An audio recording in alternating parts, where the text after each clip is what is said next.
Bismillahirrahmanirrahim. Qala Rasulullah sallallahu taala wa nafa'ana bihi wa ulumuhi fid dharain.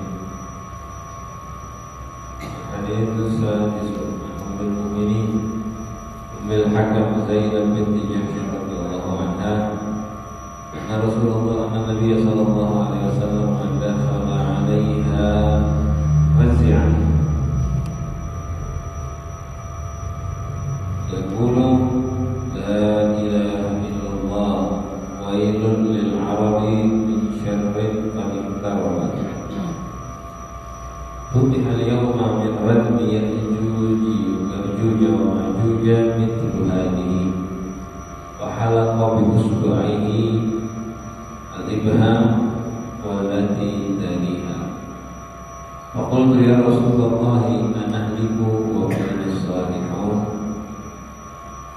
Qala na'am idza kathura al-khabar. Alhamdulillah wa syukurillah dan ni'matillah. Kembali kita berkumpul dengan bacaan kita Riyadhus Shalihin. Masih pada bab amar ma'ruf nahi munkar. Wajibnya, pentingnya amar ma'ruf nahi munkar. Begitu juga bahayanya jika kita tinggalkan amar ma'ruf nahi munkar.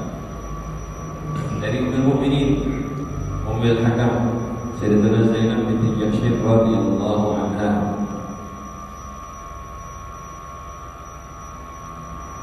Sayyidatuna Zainab binti Jahsh termasuk meriwayatkan beberapa hadisnya, walaupun tidak banyak. Dari beliau diriwayatkan 11 hadis. Ruwiyalah Rasulullah 11 hadisan diriwayatkan dari beliau 11 hadis. Dan beliau adalah istri pertama yang meninggal setelah kematiannya Nabi Muhammad SAW. Jadi Nabi Muhammad itu meninggal ya, ketika Nabi Muhammad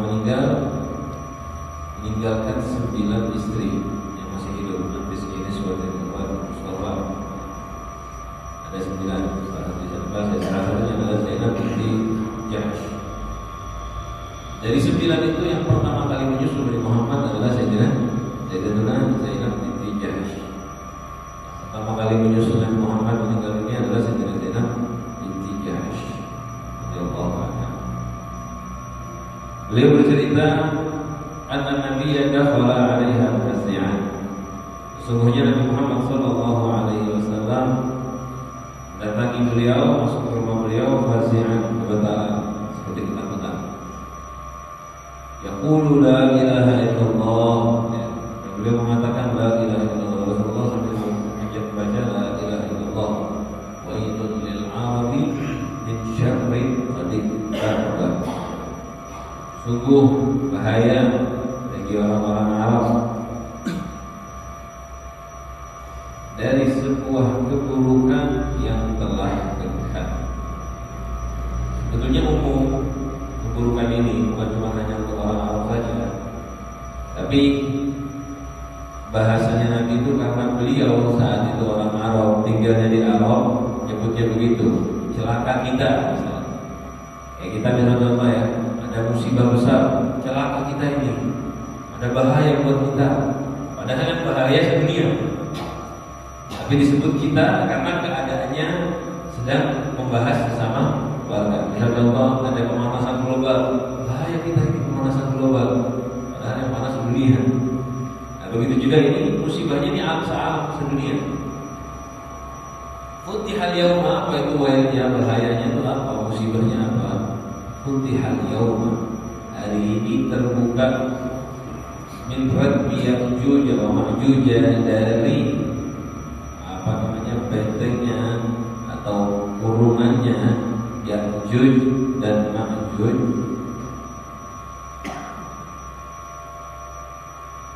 Dari tutupnya lah kita sudah tahu bersama-sama, Ya'juj dan Ma'juj dipenjarakan, dikurung oleh Raja Zulkarnain. Jadi di antara dua gunung beliau mencairkan beberapa macam jenis besi dengan cara yang super hebat sampai menutup dan menjadi kurungan untuk Ya'juj dan Ma'juj, dan mereka tidak bisa keluar dari kurungan tersebut. Ajaibnya itu besi digali seandainya lubang tertutup lagi. Seandainya terbuat lubang tertutup lagi, dalam riwayat seperti itu. Jadi yang di Ma'juj mau melubangnya bisa-bisa, kerasnya susah. Dari dulu, dari awal dikurung. Dan itu jauh ribuan tahun sebelum diutusnya Nabi Muhammad SAW, jauh sekali. Saat Nabi mendatangi Sayyidina Zainab, beliau mengatakan, "Futihal yawma", dibuka sekarang, terbuka. Dari lubang Ya'juj wa Ma'juj mithlu hadis, seukuran ini. Ininya gimana? Beliau menempelkan halaqah bi usbu'aihi al-ibhami wal aditariha. Beliau melakukan tahlil dengan dua jari, ibham itu telunjuk, dan latidariha yang setelah ibham itu jari dan telunjuk. Halaqah artinya gini, dilipat ini telunjuk kepada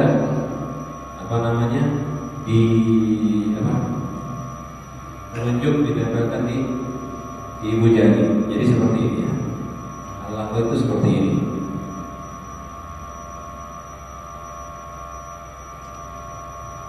Jadi melakukan ini, ja'al sab'aka fi asliha. Seperti ini. Sampai kelihatan ketika jari telunjuk dilipat terus ditaruh ke bawah, ada lubang kan kecil.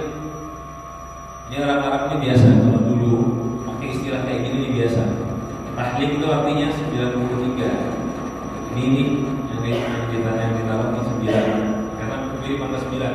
Kalau dibalik begini 9 kan? Seperti angka 9 dalam bahasa Arab. Nah, ini yang dimaksudkan Nabi Muhammad SAW. Terbuka seukuran tahlil. Ini lubang yang sangat kecil. Nah, saat ini Ya'juj wa Ma'juj gunungannya terbuka seukuran. Ini kalau udah lubang sedikit, ini berarti dekat gitu. Makanya Rasulullah mengatakan bahaya. Sesuatu yang udah puluhan ribu tahun mungkin tertutup dengan aman, sekarang lubang kecil. Itulah awal permulaan bahaya dan binasanya kita. Awal permulaan akan keluarnya Ya'juj dan Ma'juj. Ya'juj dan Ma'juj ini manusia sebetulnya, bukan hewan, bukan makhluk lain. Manusia yang melakukan bermacam-macam hal keji. Ketika Raja Zulkarnain datangi satu kaum tersebut cerita, inna Ya'juj wa Ma'juj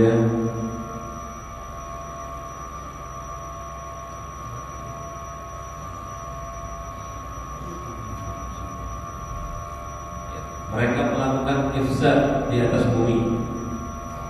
Melakukan ifsad artinya membunuh, melakukan hal-hal keji. Akhirnya kaum tersebut kita tolong untuk diselamatkan.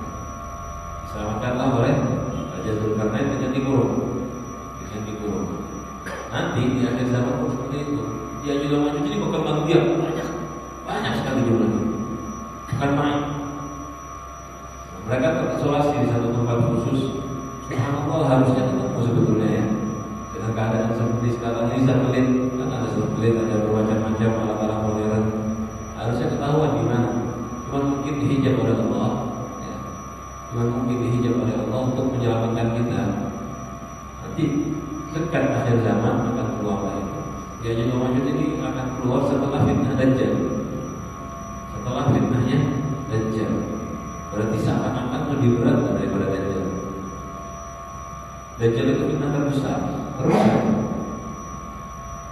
Fitnah terbesar sepanjang masa ya fitnahnya Dajjal.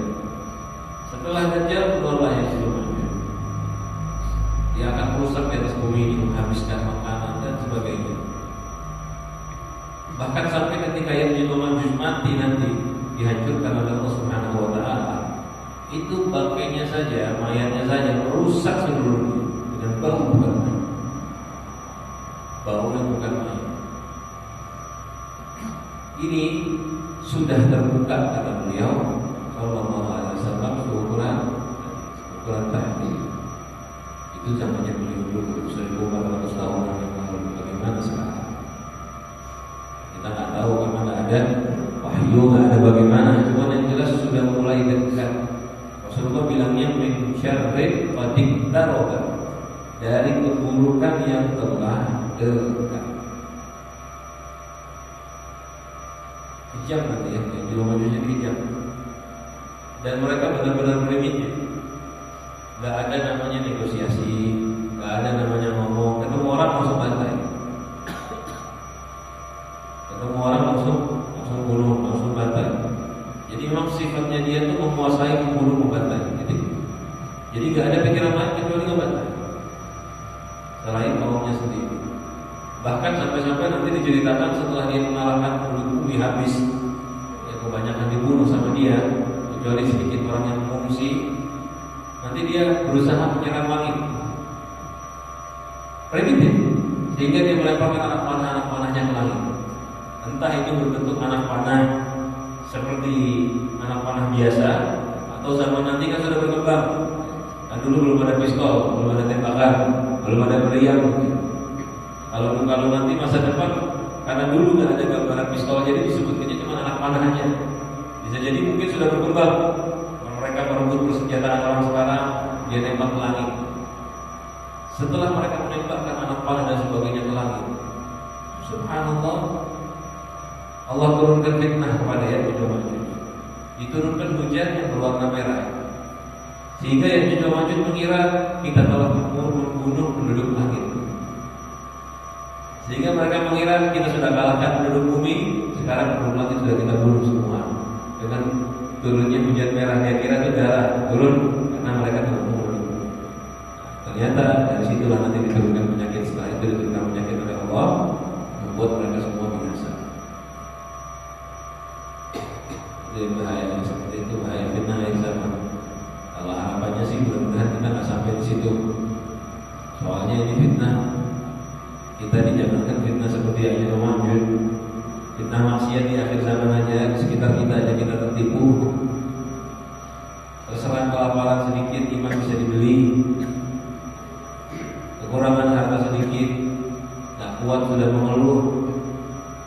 Apalagi yang zaman Ya'juj Ma'juj bisa berhari-hari kita nggak makan, ketakutan dan sebagainya. Itu ujian yang sangat berat jadi akhir zaman seperti ini. Fitnah Ya'juj Ma'juj, sebelumnya fitnahnya Dajjal. Lalu Sayyidina Hafsah bertanya, Sayyidina Hafsah bertanya, ya Rasulullah, anahliku wa fiina shalihun. Dan Rasulullah memberi kabar bahwa akan ada bahaya yang menghancurkan, membinasakan muslimin. Lalu Siti Hafsah bertanya, ya Rasulullah, Siti Zainab bertanya, ya Rasulullah, apakah kita akan binasa sedangkan di antara kita ada orang-orang saleh? Apakah kita bisa hancur binasa kalau ada orang-orang saleh? Apa jawabnya Rasulullah? Na'am, idza kathural khabath. Ya, jika banyak terjadi atau banyak tersebar khabath. Khabath itu ringkasnya ya, ada yang mengatakan zina, ada yang mengatakan maksiat. Ini dohirnya khabath itu maksiat secara mutlak, khabath. Nah, jadi di sini maksudnya ketika tersebar kemaksiatan yang menyebabkan turunnya bala tanpa ada yang menegur. Itu maksudnya dari Muhammad SAW. Jadi Siti Hafsah bertanya, kan Rasulullah sudah menjelaskan ayat Al-Quran mengisyaratkan bahwa kalau masih banyak orang soleh, bala akan turun. Kalau ada orang soleh, bala tidak akan turun. Sampai di Al-Quran dijelaskan kenapa ahli muka nggak diadab sama Allah. Maka Allah liyu'adzibahum wa anta bihim, maka Allah mu'adzibahum wa hum yastaghfirun. Allah nggak akan mengadab ahli Mekah selagi Nabi Muhammad di situ. Nabi Muhammad pergi hijrah, tetap nggak diadab oleh Allah. Kenapa? Ada sahabat yang masih tertinggal di Mekah beristighfar. Satu Mekah aman. Nah begitu dunia kita ini seperti itu. Bala nggak akan turun selagi banyak orang-orang soleh. Oleh karena itu Siti Zainab bertanya, ya Rasulullah, masa kita turun bencana karena ada orang-orang soleh? Dijelaskan sama Nabi Muhammad. Memang benar keberadaannya orang soleh itu mencegah turunnya bala. Tapi kalau sudah banyak khobar tersebar yang kemaksiatan keji yang menyebabkan turunnya bala tanpa ada menegur, hancurlah hukum, akan turunlah bencana.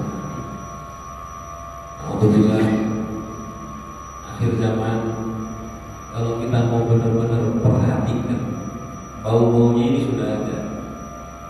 Memang benar sekarang kalau ditanya pengajian banyak, acara-acara Islam, kegiatan Islami banyak, maksiat banyak tidak?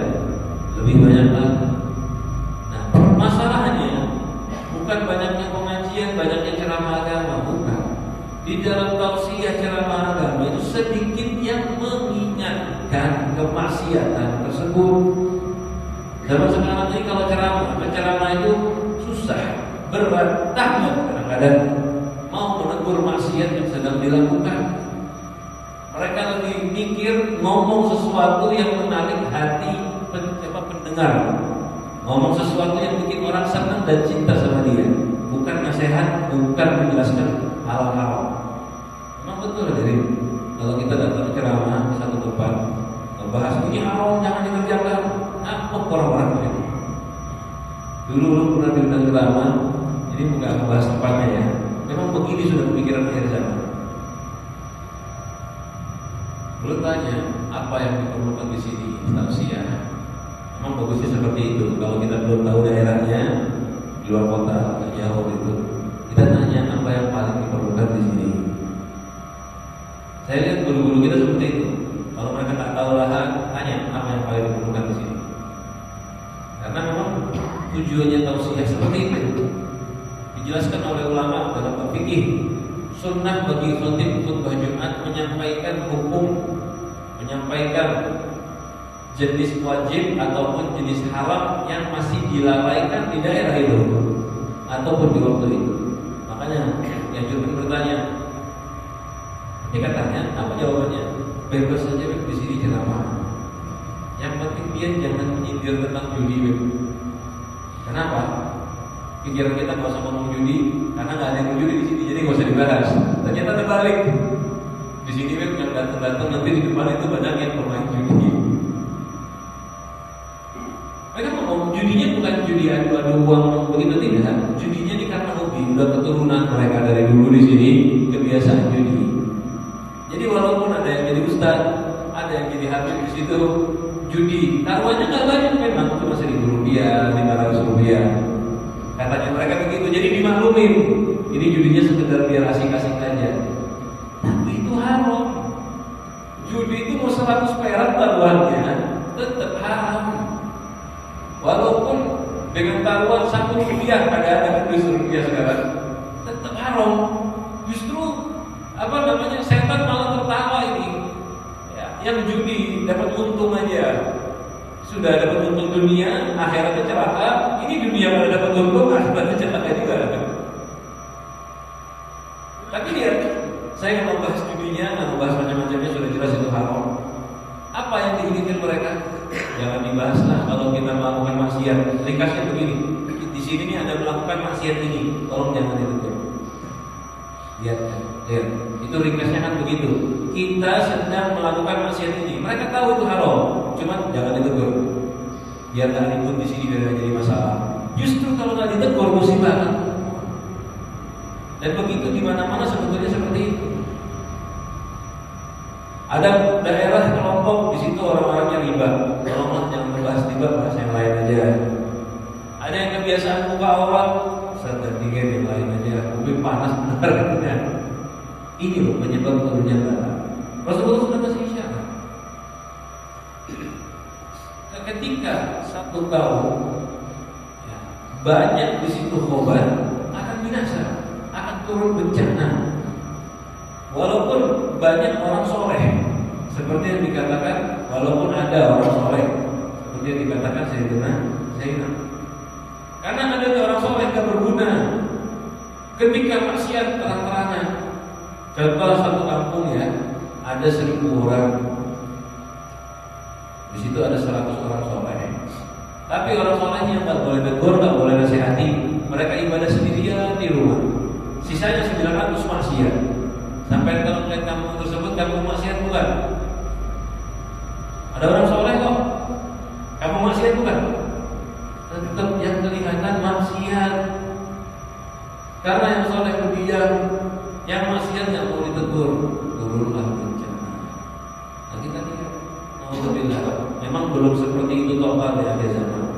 Masih alhamdulillah banyak orang di masjid seperti kita belajar kuliah subuh, biar semua. Tapi lihat yang maksiat banyak juga.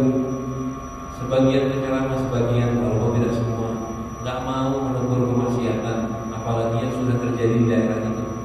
Dengan alasan kadang-kadang biarkan dulu masih baru tobat mereka. Karena alasannya kadang-kadang baik. Sebagian seperti itu, walaupun masih banyak juga. Cuma perbandingannya lebih banyak yang cuek. Penceramah akhir zaman ini nggak pernah mikir apa yang diperlukan untuk umat, tidak.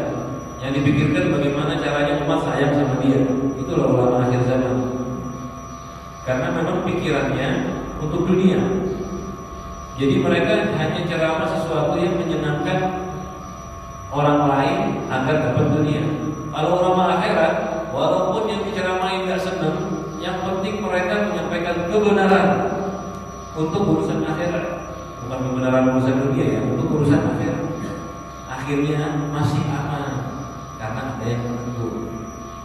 Dan nanti semakin lama, ulama itu hanya sebagai pelajaran. Penceramah maksudnya, bukan ulama. Ini yang disebut dengan khutbah. Kalau kita bilangnya ulama, kalau di hadis namanya khutbah. Ini hanya sekedar pajangan di akhir zaman. Mereka cuma ngomong kosong.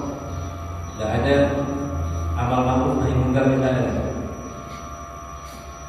Jadi ceramah itu isinya amar ma'ruf nahi munkar. Sampai perhatikan, nggak semua ya, nggak semua. Cuma banyak di akhir zaman ketika ceramah amar ma'ruf nahi munkarnya itu nggak sampai 20%, 80%-nya sia-sia. Amar ma'ruf nahi munkarnya nggak sampai 20%. Ya walaupun masih banyak, nggak semua saya bilang. Udah mulai ada tampak begitu penceramah yang dari ceramahnya setengah bahkan lebih tidak amar ma'ruf nahi munkar. Kisah apakah? Kadang-kadang kisah politik, walaupun politik kadang-kadang masuk amar ma'ruf nahi munkar. Cuma kadang-kadang masih nggak penting di daerah itu disampaikan. Kisah sesuatu yang canda, isinya tawa. Kalau itu memang yang dicari sama orang golongan darah. Carinya canda dan tawa, nggak jadi ilmu. Ini naudzubillah, ini awal. Yang mudah-mudahan dirubah kembali oleh Allah Subhanahu wa taala. Tapi kalau dibiarkan kayak gini, cepat banget ini. Cepat sekali. Mungkin 10 tahun yang lalu, lebih lah 10 tahun, 20 tahun yang lalu, kita itu kalau tausiah, penceramah, nggak separah sama sekarang. Mungkin biasanya dari 20 tahun baru mondok, sekitar tahun 2010. 9 tahun 2000 tahun 90-an 90 sampai 2000. Walaupun tidak sebanyak sekarang penceramah, tapi tidak separah sekarang. Masih ada isinya.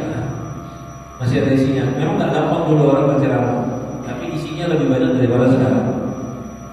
Tambah ke belakang hanya 20 tahun aja, hanya 20 tahun sudah bisa berubah drastis. Sekarang sampai buka YouTube, mau cari ceramah yang viral, pasti yang keluar tertinggi tentang lawakan. Cari coba di internet, ceramah viral pasti tentang lawakan. Normalnya begitu. Saya kadang-kadang baru menulis tausiah langsung keluar, tausiah terlucu 2023, tausiah terlucu. Ini bukan tausiah, itu lawakan, nggak harusnya. Tidak boleh masuk dalam kategori tausiah. Lihat hanya berapa tahun, 20 tahun itu sebentar ya untuk perubahan macam ini. Karena kalau kiamat bisa 20 tahun lagi lebih parah, berarti 20 tahun lagi udah keluar jadi berarti kan sebentar. Cepat sekali perubahan. Kalau kita nggak mulai dari diri kita, memang kalau Habib ini kan urusan yang lain, belum kita punya kekuasaan. Betul, memang ini di luar kekuasaan kita. Dan kita orang biasa. Kita nggak bisa ngatur negara, tapi kita mulai dari diri kita aja. Jangan mendatangi atau jangan hadir majelis dengan tujuan canda dan tawa. niat kita. Tujuannya cari ilmu, memperbaiki diri, meninggalkan yang haram. Niat seperti itu. Mulai dari kita. Betul, kita nggak mungkin bisa ngukur 1.000 orang, 2.000 orang, susah. Merubah zaman, merubah kota, repot. Yang bisa kita rubah sekarang diri kita dulu kan. Diri kita rubah, anak istri kita, tetangga kita kalau bisa kita ajak. Bagaimana caranya upaya meninggalkan yang haram dan menghadiri ilmu, mencari ilmu, majelis taklim, benar-benar murni ingin memperbaiki diri.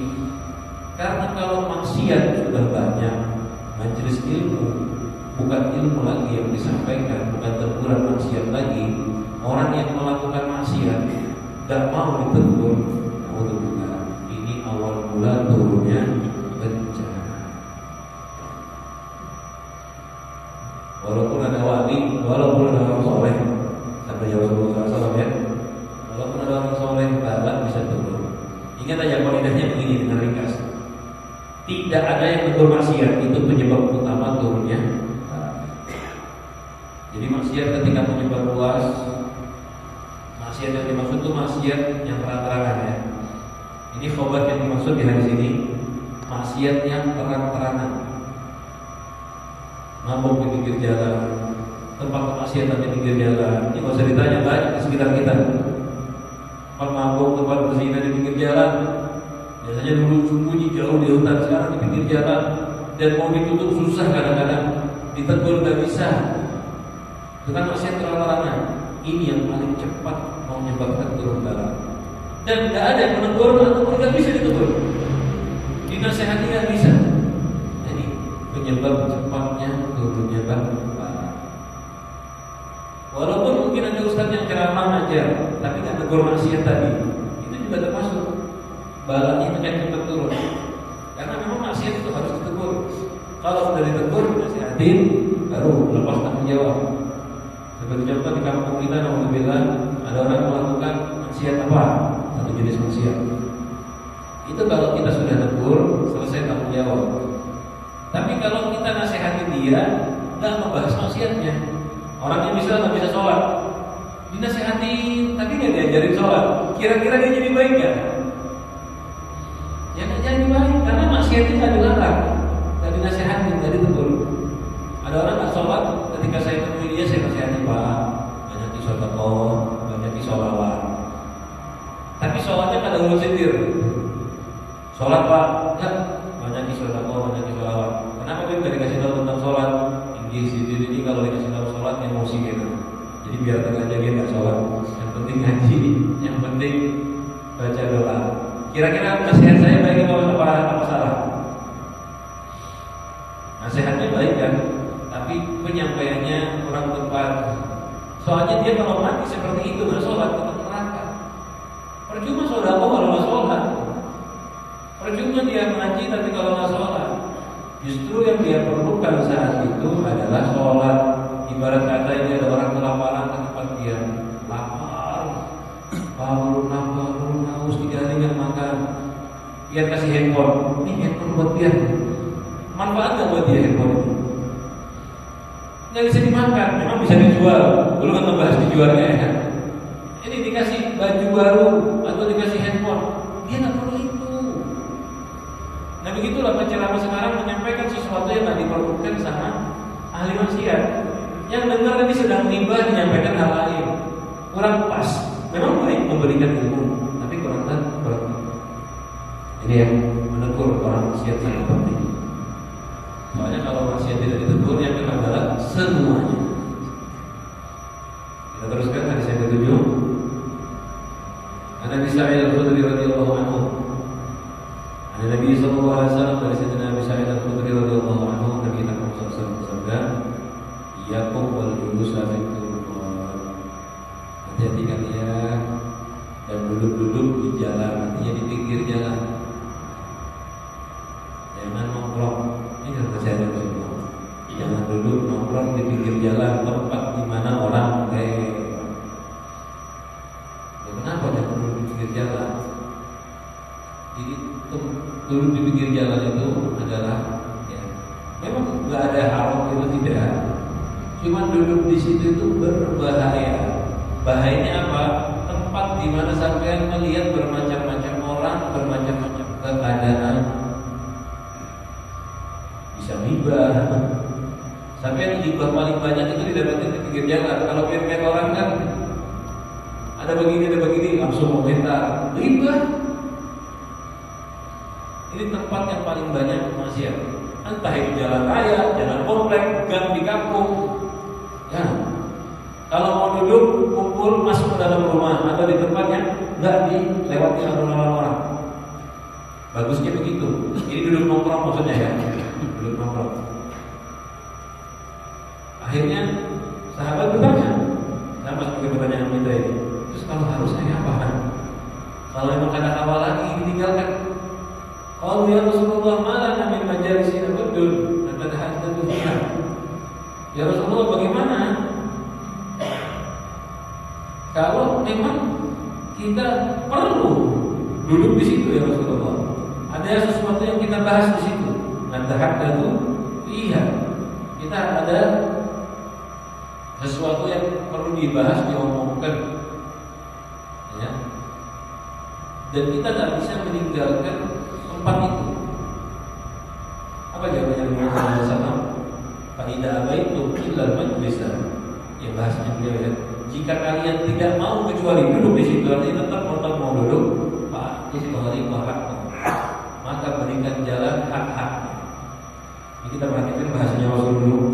Jadi sahabat ngomong, ya Rasulullah, kalau memang kita nggak bisa lagi, kecuali harus duduk di situ, bagaimana? Rasulullah jawabannya, fa'in abaitu. Bahasa fa'in abaitu kalau kita artikan jika kalian tidak mau kecuali duduk. Artinya jika kalian tidak mau mikir, maunya tetap duduk di situ. Berarti kan seakan-akan bahasa beliau harusnya diusahakan tidak. Anu susah ya Rasulullah. Repot bisa. Nah berarti itu tidak sungguh-sungguh. Seakan-akan begitu. Paksa kalau bisa pindah. Kitanya loh, kita paksa maksudnya. Jangan harus di situ. Usahakan sekuat tenaga pindah. Kalau memang benar-benar nggak bisa pindah, berilah haknya jalan. Wa ma haqqut tariq ya Rasulullah. Sahabat bertanya, apa haknya jalan ya Rasulullah? Allah Rasul menjawab, Raddul basar. Pertama, jaga mata. Karena di jalan itu tempat kita melihat banyak orang. Apalagi zaman sekarang kelihatan bermacam-macam maksiat. Perempuan lewat, aurat terbuka, kita melihat dosa, haram. Banyak fitnah di akhir zaman kita lihat. Jaga mata, jangan melihat. Rasulullah saja kalau berjalan itu pandangan ke bawah. Tidak kanan kiri nengok-nengok itu tidak. Pandangannya ke depan arah bawah. Kenapa? Menjaga dari melihat hal yang terbaik. Tapi kalau kita di jalan, kalau dia lihat orang, maksiat habis. Kalau maksiat banyak, pahala kita habis karena melihat maksiat. Makanya kalau di pinggir jalan, Raddul basar, jaga mata. Bagusnya begini. Misal jalan di depan situ ya. Kalau ngobrol jangan ada berjalan, ngadep ke arah yang lain. Nah, itu jaga mata. Karena kalau menghadap ke jalan, dulu menghadap jalan kan mata kadang melihat, nanti kelihatan. Jadi ganti pandangan, menghadap ke dinding kah, menghadap ke arah lain kan. Yang pertama, wa kaful adza, dan tidak mengganggu. Jangan sampai duduknya mengganggu orang lain. Jangan melihat orang dan jangan mengganggu orang. Ganggu orang bagaimana? Duduknya ngambil posisi jalan. Di jalan, duduknya di pinggir, jangan ke tengah-tengah. Parkirnya bisa kalau sekarang, jangan ngambil jalan, turun dari jalan. Ini penting banget. Kadang-kadang kita di pinggir jalan mau mampir warung, usahakan parkirnya itu jangan di jalan, turun pinggir jalan. Itu kita ngambil haknya orang lewat. Secara hukum aja bisa ditilang sama polisi kan. Itu kalau ada garis pinggir jalan, kita tuh kalau parkir harus di sampingnya garis. Kalau garis di atas jalan ini kan Walaupun satu ban aja bisa bawa mobil, rodanya satu di atas, satu di bawah, karena itu. Seandainya ada kecelakaan, kena salah. Itu secara hukum negara. Kan seperti itu kan. Misal kita diparkir, roda kita satu aja di atasnya garis. Terus ada kendaraan nabrak dari belakang. Padahal kita berhenti, dia nabrak. Itu di apa namanya, dalam hukum kita kena juga. Kita berbuat kesalahan karena parkir tidak tepat. Itu hukum dunia. Islam mengajarkan 1400 tahun yang lalu, jangan ganggu jalan, buang sampah sembarangan di pinggir jalan, ngangkat suara terbahak-bahak kenceng sampai yang lewat terganggu. Ya, ketika di pinggir jalan duduk jangan ganggu. Banyak ya, ini perlu diperhatikan. Bahkan walaupun kita melakukan ibadah sekalipun, jangan ganggu orang yang lewat. Dulu saya perhatikan ketika haul di mana, di salah satu Pak Muhammad bin Hussein bin Ibrahim. Muhammad bin Hussein. Haulnya beliau ini ramai, jadi harus tutup jalan.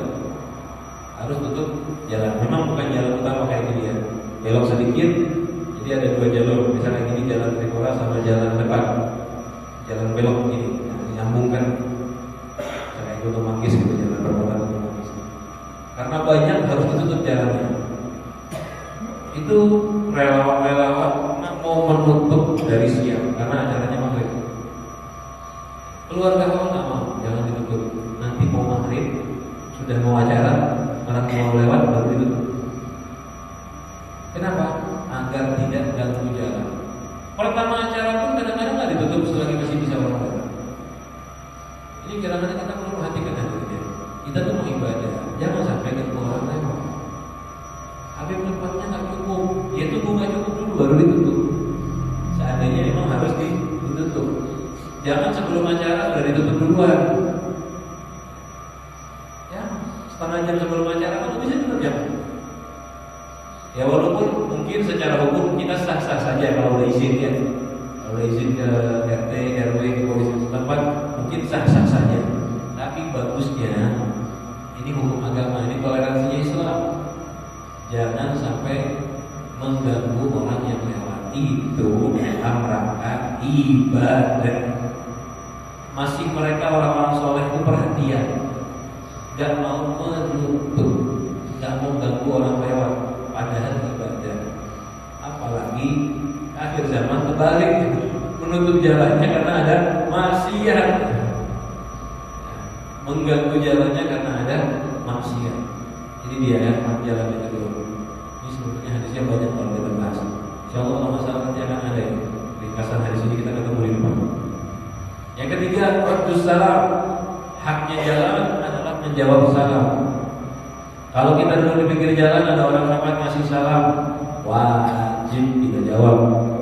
Menjawab salam hukumnya fardu wajib. Kalau biar bertiga duduk di pinggir jalan, satu menjawab cukup. Tapi kalau biar sendirian seorang, biar harus jawab. Jadi hukumnya fardu ain kalau sendirian.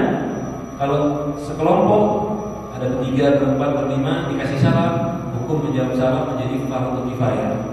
Satu orang jawab, yang lain aman. Kalau ada yang menjawab, semuanya rusak. Semuanya rusak. Yang keempat dan kelima, inilah bab kita sekarang. Wal amru bil ma'ruf wan nahyi 'anil munkar. Haknya jalan selanjutnya adalah amar ma'ruf nahi munkar. Ya. Kalau dia mau di jalan, dia punya hak, kalau dia punya tugas, punya kewajiban menjalankan haknya di pinggir jalan. Apa itu? Amar ma'ruf nahi munkar. Jadi kalau dia ketemu kemungkaran, wajib tegur. Dengar kemungkaran, wajib menasehati. Itu tugas bagi orang yang ada di pinggir jalan. Artinya di tempat umum. Jika dia melihat kemaksiatan, dia bisa tegur ya, wajib. Kalau nggak negur, dosa. Makanya orang soleh itu jarang mau berdiam lama di kerumunan orang, di pinggir jalan, di pinggir pasar, nggak mau mereka kebanyakan pengawasan. Kenapa? Tanggung jawabnya banyak. Duduk di parkiran, Ada orang lewat buka aurat, ada orang lewat melakukan yang haram dan sebagainya. Wajib negur. Kalau nggak negur dosa. Makanya mereka lebih senang di masjid di rumah, Ke pasar nggak berani, takut. Bukan takut maksiat, takut melihat maksiat, nggak bisa negur. Akhirnya dosa karena tidak pernah negur. Memang pemikirannya orang soleh jauh di atas kita ya. Kalau kita ini nggak ke pasar karena malas, kalau kita nggak ke pasar karena hal-hal yang lain. Mereka nggak ke pasar karena apa? Bukan takut mau melakukan maksiat. Mereka nggak maksiat, tapi nggak mau ke pasar, nggak mau tempat kerumunan orang banyak karena takut melihat maksiat, nggak bisa menegur. Susah menegur, kan nggak mungkin dia ke pasar zaman sekarang melihat banyak perempuan buka aurat, mau ditegur satu-satu. Gak bisa, bu kerudung, bu dasarnya ketinggian, bu, habis lah kita nggak jadi belanja ke pasar cuma negurin orang. Yang laki buka aurat, yang perempuan buka aurat. Jadi kalau masuk pasar kan kelihatan maksiat, itu haknya kita nasihatin. Makanya sebagai dari solihin tak berani masuk ke tempat umum, takut dia tidak menjalankan kewajiban amar ma'ruf nahi munkar. Inilah keadaan orang sulaha, orang-orang soleh di antara kita. Terus terakhir selanjutnya satu hadis lagi. Ada Ibnu Abbas radhiyallahu anhu, dari Sayyidina Ibnu Abbas radhiyallahu anhu, Rasulullah SAW, ya, beliau pernah bercerita sesungguhnya Rasulullah SAW pernah khataman min dhahabin fi yadi rajulin. Rasul melihat cincin emas di tangannya orang laki-laki. Fanazzahu faqara'ahu. Kalau dilepas ditaruh sama Rasul. Laki-laki itu nggak boleh pakai cincin emas yang uniknya, haram hukumnya. Laki-laki diharamkan menggunakan, laki-laki, kalau perempuan bebas. Laki-laki diharamkan menggunakan emas. Cincin, kalung, apa namanya, kalau nanti nggak boleh jelas. Kalau dari selain emas juga nggak boleh ya. Laki-laki nggak boleh pakai emas. Nah, maka saat itu ketika ada satu orang pakai cincin emas, diambil sama Rasulullah ditaruh. Lalu Rasulullah mengatakan, "Yaqbidu ahadukum ila jamratin min nari." Kalian, di antara kalian ada orang sengaja mengambil jamrah, bara api, bara dari api, fayaj'aluha fi yadihi. Lalu bara api tersebut ditaruh di tangannya. Ada salah seorang di antara kalian mengambil bara api ditaruh di tangannya.